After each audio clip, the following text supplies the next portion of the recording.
नमस्कार दोस्तों, मैं हूं डीआरएक सागर कुमार, रजिस्टर्ड फार्मासिस्ट। आप देख रहे हो फार्मा सीखो। चलिए भाई, आज का टॉपिक क्या है? D pharma second year. Subject क्या है? फार्माकोथेरेपेटिक्स, जिसे बोलते हैं patient counselling. Fill in the blanks, board of technical education.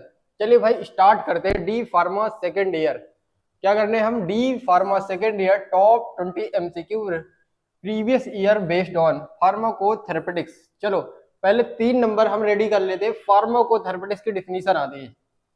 फार्माकोथेरेपेटिक्स is the branch of pharmacy that deals with the use of drug for the treatment, prevention and diagnosis of the disease. उसे ही बोलते हैं pharmacotherapeutics. Pharmacotherapeutics is the branch of pharmacy that deals with the use of drug of the treatment, prevention and diagnosis of the disease। चलो हिंदी में समझते हैं एक बार फार्माकोथेरेपेटिक्स की डिफिनीशन। फार्माकोथेरेपेटिक्स फार्मेसी की वह शाखा है जिसमें रोगों के उपचार, जिसे बोलते हैं ट्रीटमेंट, रोकथाम, प्रिवेंशन और निदान मतलब डायग्नोसिस के लिए दवाओं के उपयोग का अध्ययन, स्टडी किया जाता है, उसको ही बोलते हैं फार्माकोथेरेपेटिक्स। इतना समझ आया? अगर नहीं समझ आया तो मैं थोड़ा सा फिर और हिंदी में बताता हूं आपको, और हिंदी में बताता हूं। चलो देखो, use of drug in treatment of disease, रोगों के उपचार में दवाइयों का उपयोग को ही बोलते हैं फार्माकोथेरेपेटिक्स। देखो कीवर्ड एग्जाम के लिए आप याद कर लो, फार्माकोथेरेपेटिक्स में लिखना जरूरी है। ड्रग दवाइयां, ट्रीटमेंट मतलब उपचार, प्रिवेंशन का मतलब क्या होता है? रोकथाम, डायग्नोसिस का मतलब निदान। ठीक है भाई, इतना याद कर लो, इतना आप लिख के आओगे। फार्माकोथेरेपेटिक्स की डिफिनीशन में आपको 3 नंबर मिल जाएगा। आराम से सारे पॉइंट लिख के आना। चलिए स्टार्ट करते हैं हम। चलिए एमसीक्यू 2025 के बेस्ड ऑन से हम पहले 25 का एमसीक्यू करेंगे, फिर इसके बाद थोड़ा सा एग्जाम के लिए प्रिपेयर करेंगे इंपॉर्टेंट क्वेश्चन। चलिए स्टार्ट करते हैं। नंबर 1 क्या हमारा पहला क्वेश्चन क्या है? Use of medicine in treatment of disease is called, रोगों के इलाज में दवाओं का उपयोग क्या कहलाता है? क्या कहलाता है? पहला ऑप्शन क्या है? फार्माकोकाइनेटिक्स है, फार्माकोकाइनेटिक्स, फार्माकोडायनेमिक्स और फार्माकोथेरेपेटिक्स। कौन सा ऑप्शन सही होगा? फार्माकोथेरेपेटिक्स सही होगा। देखो अभी मैंने बताया ना, क्या क्या बताया, ये 4 पॉइंट होना चाहिए रोगों के। देखो ड्रग, ट्रीटमेंट, प्रिवेंशन और डायग्नोसिस में क्या पूछा है कि रोगों के इलाज में दवाइयों का उपयोग क्या कहलाता है? फार्माकोथेरेपेटिक्स। अच्छा मैंने बताया है भी आपको, फार्माकोलॉजी में ये दोनों सारे टर्म्स मैंने बता दिए हैं। फार्माकोकाइनेटिक्स क्या होता है एक बार दोबारा से बता देता हूँ, छोटा सा बस। एडीएमई का प्रोसेस होता है जब हम दवाई खाते हैं, तब एडीएमई का प्रोसेस होता है, जिसे बोलते हैं, फुल फॉर्म याद कर लो, लिख लो, एब्जॉर्प्शन। दूसरा क्या है? एडी, डी का मतलब क्या होगा? डिस्ट्रीब्यूशन, एम्स का मतलब मेटाबॉलिज्म, ई का मतलब एक्सक्रीशन। ठीक है, एडीएमई का प्रोसेस होता है फार्माकोकाइनेटिक्स में। डायनेमिक्स में क्या होता है? जो दवाई हमने खाई है उसका मैकेनिज्म, इफेक्ट देखते हैं, क्या यूज है। ठीक है भाई, इतना बता देता। अगर आपको फार्माकोलॉजी पढ़ना है तो फार्माकोलॉजी मैंने पढ़ा दिया है, आप उसे वीडियो को देख लेना। ठीक है भाई, pharmacotherapeutics is the use of medicine to treat disease. Pharmacotherapeutics रोगों के उपचार, दवाओं के उपयोग को कहते हैं फार्माकोथेरेपेटिक्स। चलो अब दूसरे क्वेश्चन पे चलते हैं। दूसरे क्वेश्चन पे, दूसरा क्वेश्चन क्या है हमारा? दूसरा क्वेश्चन है, देखो, in in BP 130/90 mmHg systolic pressure is the, 130/90 में सिस्टोलिक प्रेशर कौन सा होता है? देखो सिस्टोलिक प्रेशर पूछा है।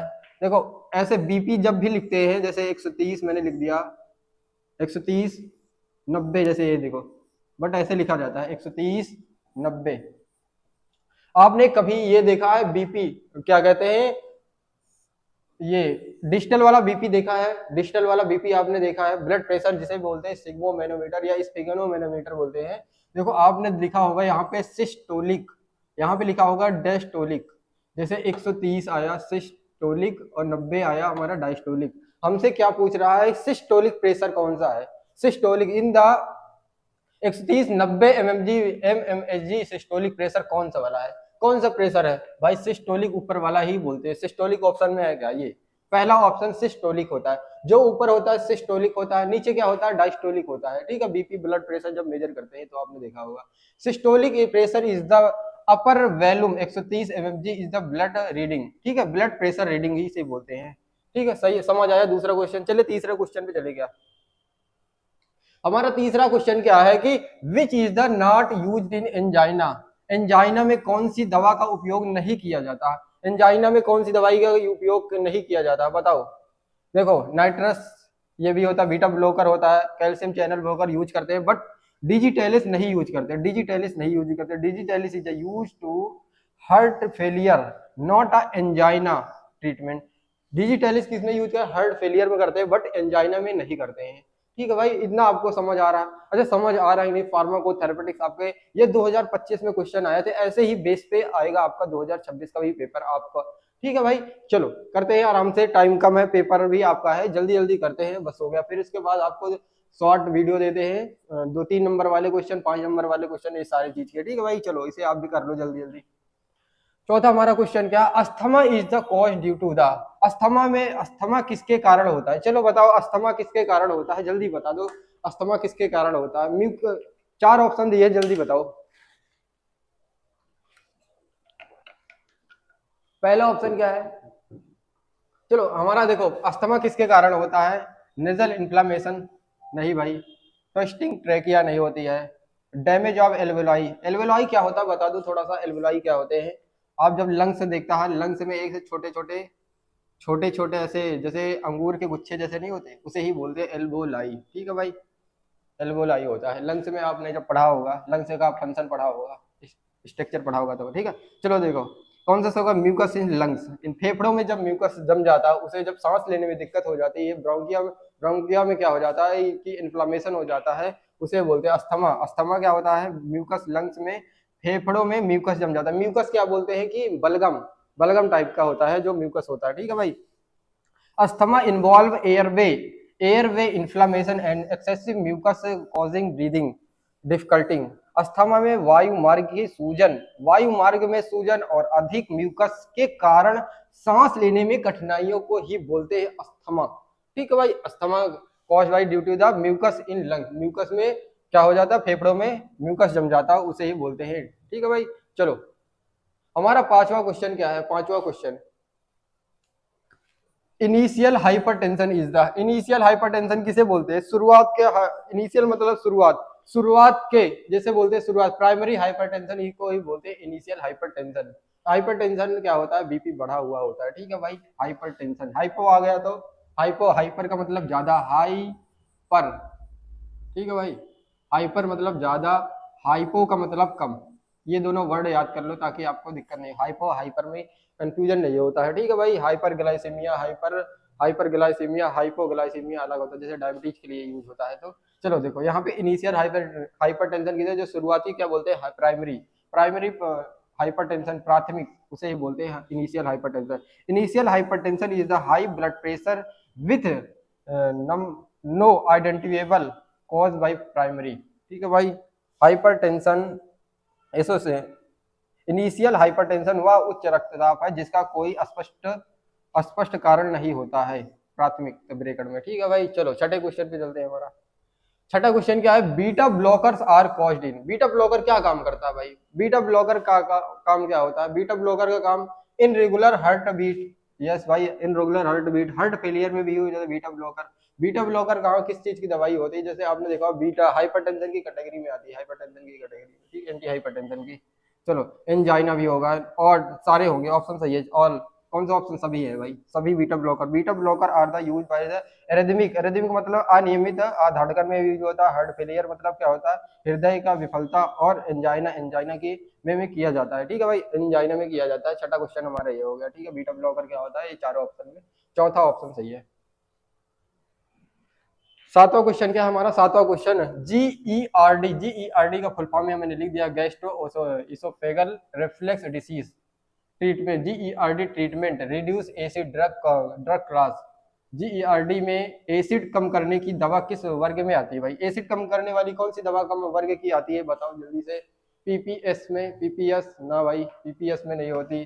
प्रोकाइनेटिक्स भी नहीं होती भाई, आती H2 blocker, H2 receptor antagonist में आती है। ये ऑप्शन सही होगा, एंटा एसिड भी नहीं होगा, एंटा एसिड भी नहीं सही होगा। तो हमारा क्या है, H2 ब्लॉकर्स जिसे बोलते हैं H2 रिसेप्टर एंटागोनिस्ट होता है। ठीक है, PPS मोस्ट इफेक्टिव जिसे बोलते हैं प्रोटॉन पंप इनहिबिटर, पीपीआई का फुल फॉर्म क्या होता है? प्रोटॉन पंप इनहिबिटर होता है। Effectively reduce gastric acid secretion in GERD, GERD में गैस्ट्रिक एसिड को सबसे प्रभावी रूप से कम करने के लिए पीपीएस का उपयोग किया जाता है, प्रोटॉन पंप इनहिबिटर का यूज किया जाता है भाई। ठीक है भाई, चलो हमारा ऑप्शन कौन सा? तो सी ऑप्शन सही है। चलो अगला क्वेश्चन पे देखते हैं। अगला क्वेश्चन देखो, प्रोसेस 8वां नंबर का क्वेश्चन क्या है? Process by which disease developed in card, रोग के विकसित होने की प्रक्रिया को क्या कहते हैं भाई? रोग के विकसित होने वाली प्रक्रिया, देखो क्वेश्चन को आप ध्यान से पढ़ लोगे आपको आंसर पता चल जाएगा। क्या पूछा है कि रोग को विकसित होने की प्रक्रिया को क्या बोलते हैं?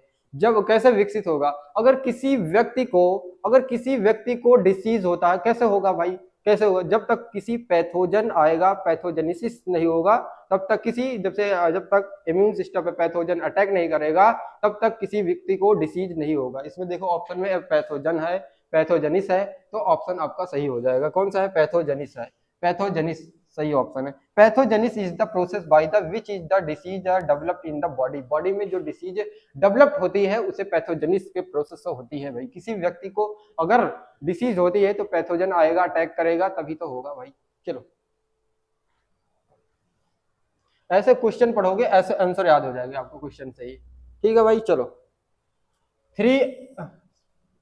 Three aspect of NLEM are, NLEM के तीन प्रमुख पहलू क्या? पहले एनईएलएम का full form, the three of aspect of the national list of initial medicine और कॉस्ट, सेफ्टी एंड एफिकेसी। देखो कॉस्ट होनी चाहिए सही, सेफ्टी एफिकेसी होनी चाहिए। इसमें कौन सा ऑप्शन होना चाहिए? 4। NELM based on cost safety and efficacy of medicine. देखो मैं बोल रहा हूं कि एनईएलएम के अंडर क्या आता है कि दवाइयों की लागत क्या है, दवाइयों की लागत, सुरक्षा क्या है, दवाइयों का काम क्या, प्रभावशीलता है कि नहीं, इफेक्टिव है पर आधारित होते हैं। ये अगर पूछता है एनएलईएम तो किस पे बेस्ड है? तो कॉस्ट, सेफ्टी एंड एफिकेसी। अगर ये तीनों ऑप्शन में है तो आप इसे टिक कर देना ऑल। ठीक है भाई, किससे रिलेटेड होता है? National list of initial medicine. आप इसका एक फुल फॉर्म ही याद कर लो एनईएलएम का, आपका 1 नंबर फिक्स हो जाएगा भाई। National list of initial medicine, national list of initial medicine, आप इसका फुल फॉर्म भी याद कर लो, आपका 1 नंबर फिक्स हो जाएगा भाई। चलो 10वें नंबर का क्वेश्चन क्या है? 10वां number, cholesterol is the, cholesterol क्या होता है? कोलेस्ट्रॉल किसे बोलते हैं भाई? जो फैटी सब्सटेंस इन ब्लड होता है, वसा का जैसा पदार्थ होता है, उसे ही बोलते हैं cholesterol. Cholesterol is the fatty, जिसे बोलते हैं lipid substance present in the blood. Cholesterol रक्त में पाया जाने वाला वसा, जैसे बोलते हैं लिपिड जैसा पदार्थ होता है, उसे बोलते हैं कोलेस्ट्रॉल। ऑप्शन नंबर ए सही है। चलो भाई, चलो थोड़ा सा फिल इन द ब्लैंक करते हैं। पहला क्वेश्चन क्या है? मेडिकल टर्म में चेस्ट पेन को क्या बोलते हैं?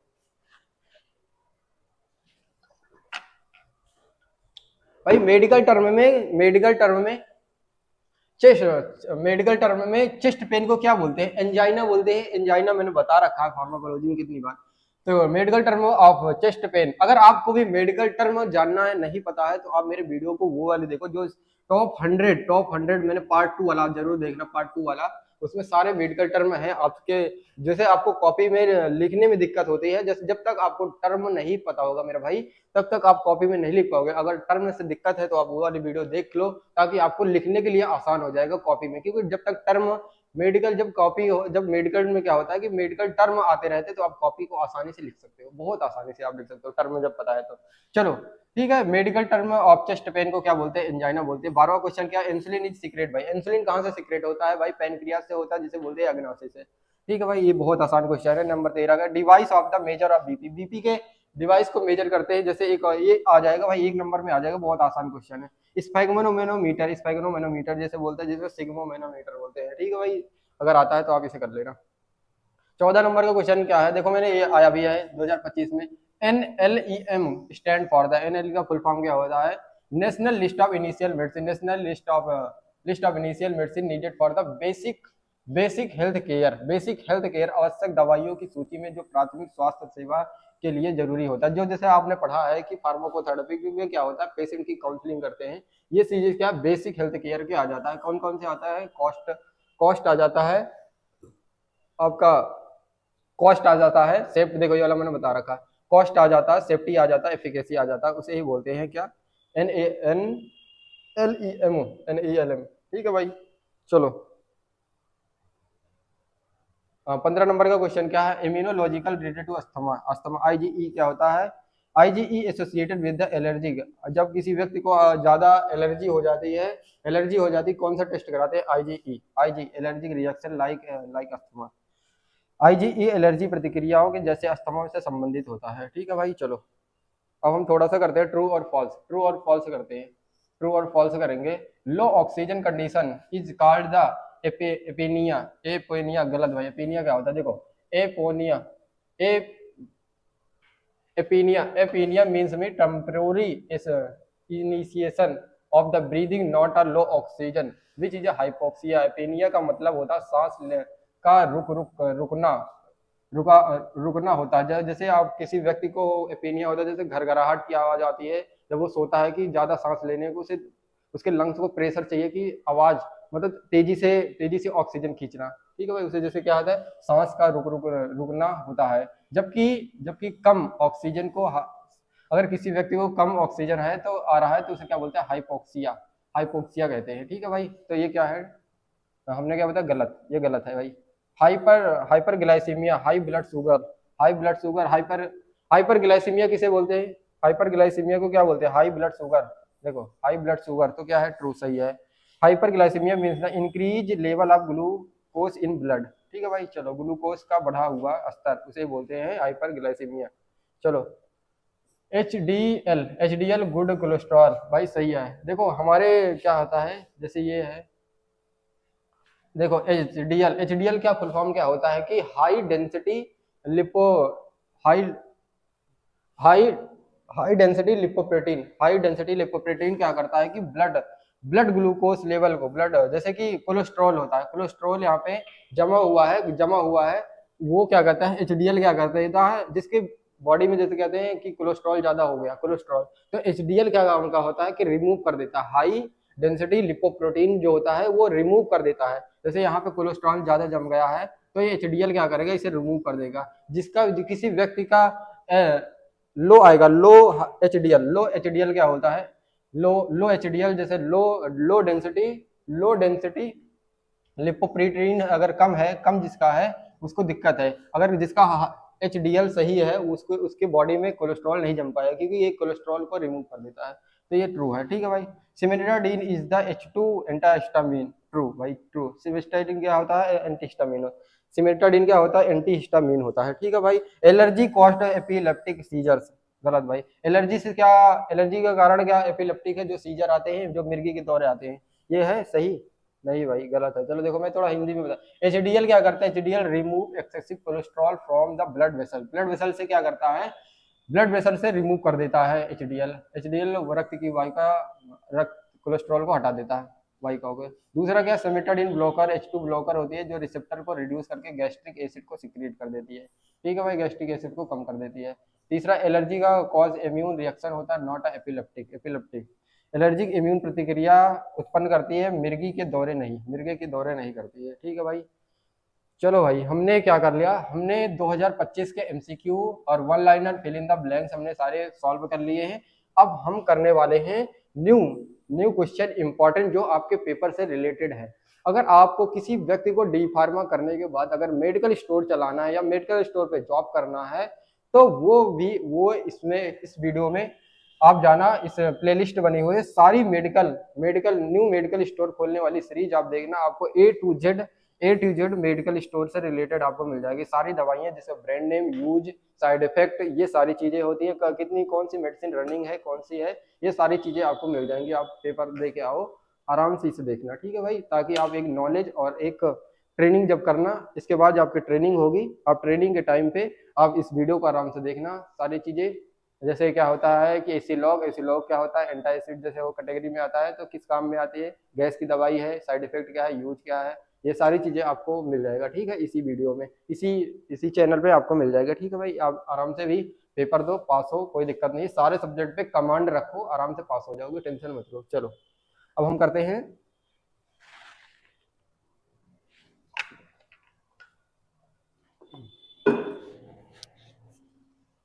चलो विच, पहला क्वेश्चन क्या है अब, विच drug is used in hypertension. Hypertension की कौन सी दवाई होती है, हाइपरटेंशन की कौन सी दवाई होती है भाई, एम्लोडिपिन जो होती है हाइपरटेंशन की दवाई होती है। अगर आपने फार्माकोलॉजी में कमांड कर रखा है तो भाई सारे चैप्टर थोड़े से आसान से हो जाते हैं, सारे को रिलेट होते हैं फार्माकोग्नोसी से, फार्माकोलॉजी से।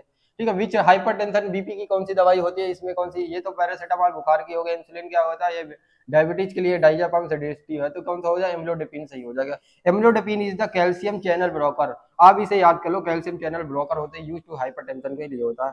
एम्लोडोपिन एक कैल्शियम चैनल ब्लॉकर होती है जो हाई ब्लड प्रेशर में उपयोग करती है, हाई ब्लड प्रेशर में उपयोग करती है। ठीक है भाई, चलो दूसरा क्वेश्चन क्या है हमारा, first line drug of the asthma attack. Asthma attack में पहली दवाई कौन सी है, पहली दवाई कौन सी है, सॉल्विटामोल होती है, सॉल्विटामोल होती है।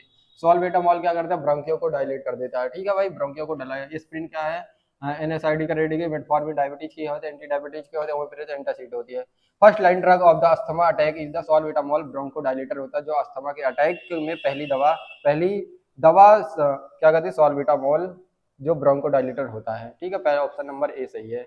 चलो तीसरा क्वेश्चन क्या है हमारा, विच drug is the used in the peptic ulcer. Peptic ulcer में कौन सी दवाई का उपयोग किया जाता है भाई, पेप्टिक अल्सर किसी व्यक्ति को जब जब एंटीबायोटिक देते हैं, एंटीबायोटिक मेडिसिन जब देते हैं तो उसमें इसलिए देते हैं कि गैस की दवाई जिसे बोलते हैं ओमिप्राजोल, ओमिप्राजोल किसी पेंट्राप्राजोल, अलग अलग कैटेगरी की दवाई होती है, इसलिए कि पेप्टिक अल्सर कॉज ना हो। पेप्टिक अल्सर पेट के जो लाइनिंग बन जाता, पेट होता है जैसे स्टोमक होता है, उसके बगल बगल क्या होता है, अल्सर हो जाते हैं, इसीलिए पेप्टिक अल्सर एक कोटेड बन जाते थे, पेप्टिक अल्सर कोट बना देता है एक। ठीक है, पेंट्राप्राजोल जैसे ओमिप्राजोल इसमें सही है। ये पैरासीटामोल नहीं, एंटी पैरासीटामोल क्या होगा, एनएसआईडी का एंटीपायरेटिक होता है। ये क्या है, एमोक्सिसिलिन एंटीबायोटिक होता है, और इंसुलिन क्या होता है कि ये डायबिटीज के लिए होता है, तो क्या होगा, omeprazole PPI, proton pump inhibitor, reduce gastric acid and the help heal of the peptic ulcer. ठीक है भाई, ओमिप्राजोल क्या होता है, गैस्ट्रिक एसिड को कम करके पेप्टिक अल्सर को ठीक करने की मदद कर देता है। ठीक है भाई, चलो चौथा क्वेश्चन क्या, हमारा चौथा क्वेश्चन क्या है, चौथा question, which drug is the anti coagulant. Anti कौन सी दवाई है जो खून को पतला कर देती है, एंटी हिपेरिन जो होता है खून को पतला कर देती है। ठीक है भाई, heparin is the anti coagulant that prevention blood clot in formation. ठीक है भाई, हिपेरिन एक एंटीबायोटिक है जो कि रक्त के थक्का बनने से रोकता है, रक्त के थक्का बनने को रोकता है, उसे बोलते हैं एंटी कोगुलेंट बोलते हैं, जो हिपेरिन होता है। ठीक है भाई, पांचवा क्वेश्चन क्या है, which is a drug is used diabetes. Diabetes में कौन सी दवा का उपयोग किया जाता है भाई, मेटफॉर्मिन जो होती है डायबिटीज के लिए होती है, एंटी डायबिटीज के लिए मेडिसिन होती है। ठीक है, एमोक्सिसिलिन एंटीबायोटिक, पैरासीटामोल नहीं होगा, पैरासीटामोल एंटीपायरेटिक होता है, सिट्राजिन एंटीहिस्टामिन होता है, तो कौन सा ऑप्शन सही है, मेटफॉर्मिन। मेटफॉर्मिन क्या होता है, lower blood glucose level and the commonly used in diabetes.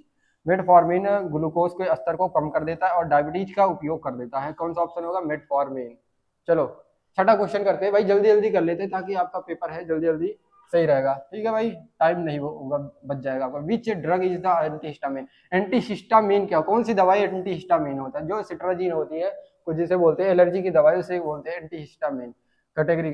Cetirizine क्या हो गए, सिट्राजिन होगी, इंसुलिन नहीं होगा, पैरासीटामोल नहीं, omeprazole. Cetirizine is the antihistamine used to treat allergic symptom. किसी व्यक्ति को एलर्जी का सिम्टम आता है तो क्या होता है, सिट्राजिन देते हैं, सिट्राजिन आपको पता होगा सबको।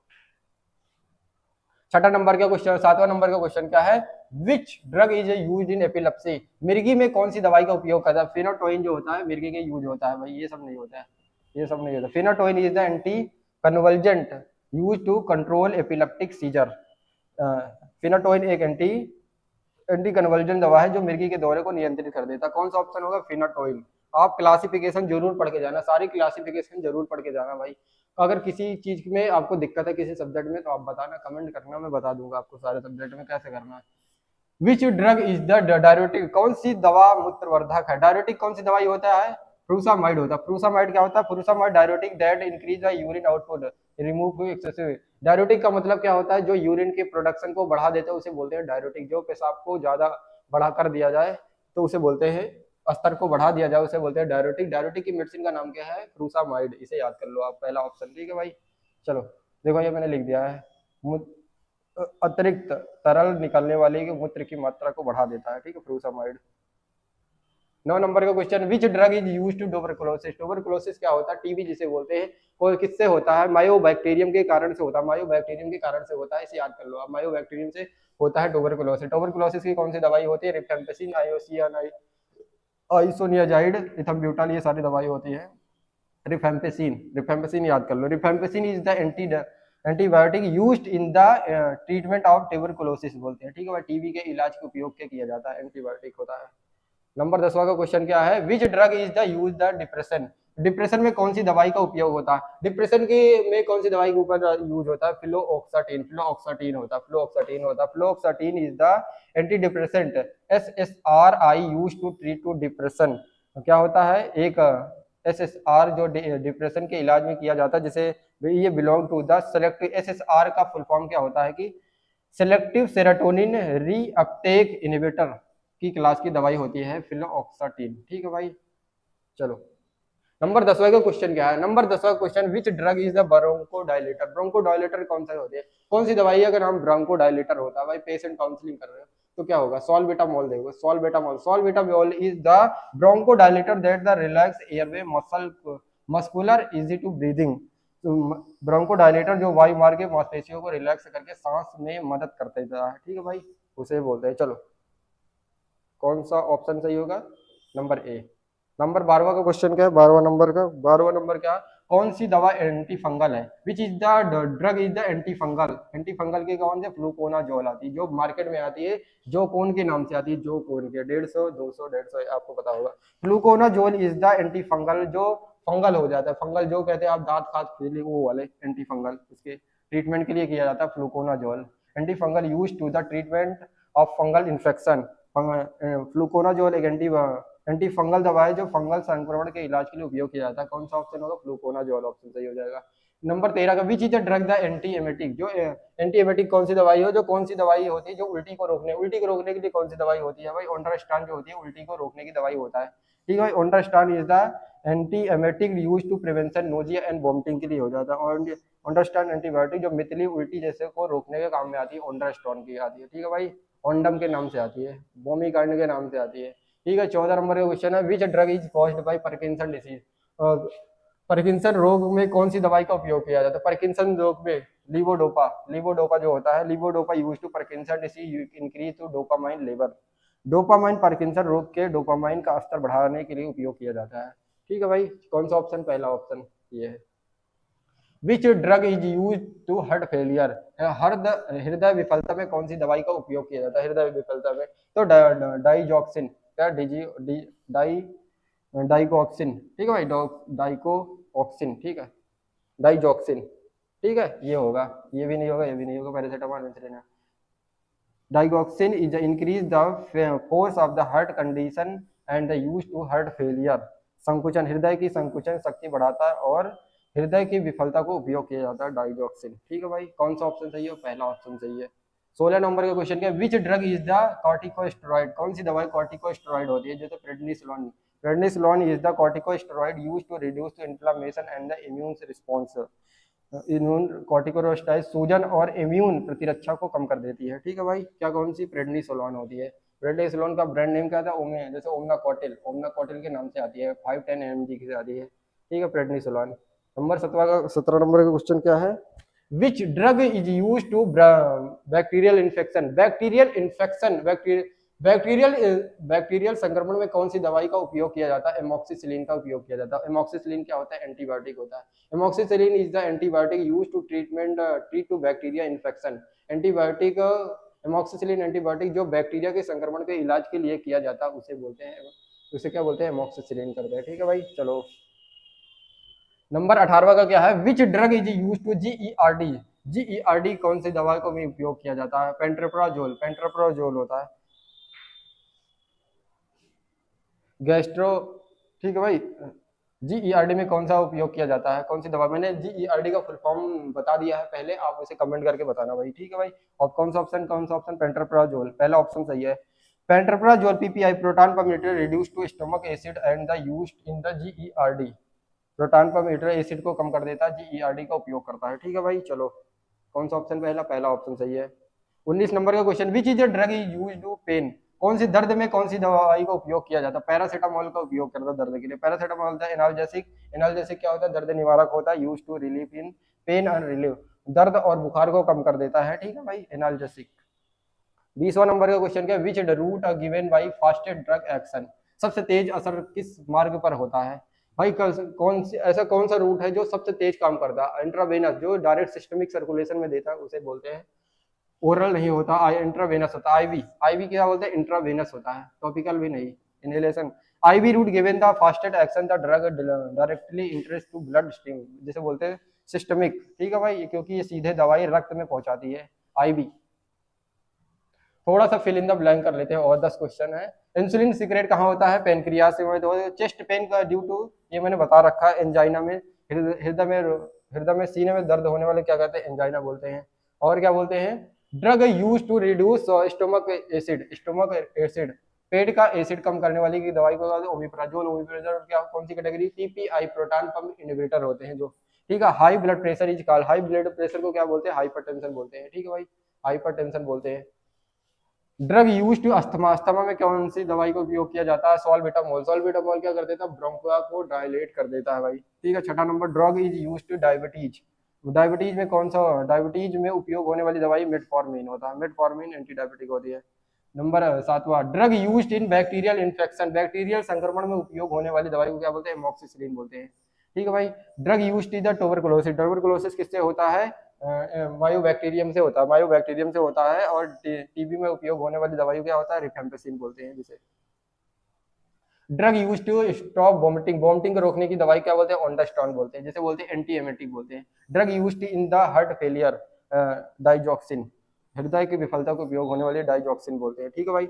हमने कर लिया कंप्लीट, हमने काम क्या कर लिया?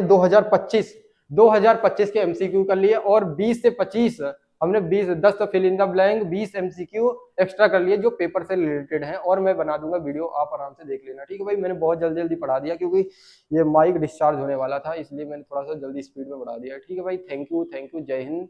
आप इसे आप आराम से कर लो, और आपको शॉर्ट वीडियो और लॉन्ग वीडियो भी मिल जाएगी, आराम से कर लो, पास हो जाओगे सारे सब्जेक्ट में, टेंशन मत लो। आपको कम से कम 25-30 मार्क्स लाने हैं थ्योरी में, क्योंकि टोटल मार्क्स चाहिए हमें 40 नंबर, हमें सारे सब्जेक्ट में 40-40 का मार्क्स करना है। जो कॉलेज से 20 मिल जाएगा, 20 नहीं मिलेगा तो 15 तो देंगे भाई, ताकि 25 नंबर भी आपके, 25 नंबर थ्योरी से ला लेना, आराम से पास हो जाओगे। मैं बता दूंगा किस किस कैसे कैसे अटेम्प्ट करना, मैंने आपको वीडियो बना के दिया है, उसे आप अटेम्प्ट कर लेना। कैसे कैसे कॉपी को रिप्रेजेंट करना है, वो आप कॉपी लिखने का तरीका मैंने बता रखा, आप उसे देख लेना। आप आराम से लिख के आना, सारी चीजें अटेम्प्ट करके आना, आराम से क्लियर पास हो जाओगे सारे सब्जेक्ट में, ठीक है भाई। थैंक यू, जय हिंद मेरे फ्यूचर फार्मासिस्ट, थैंक यू।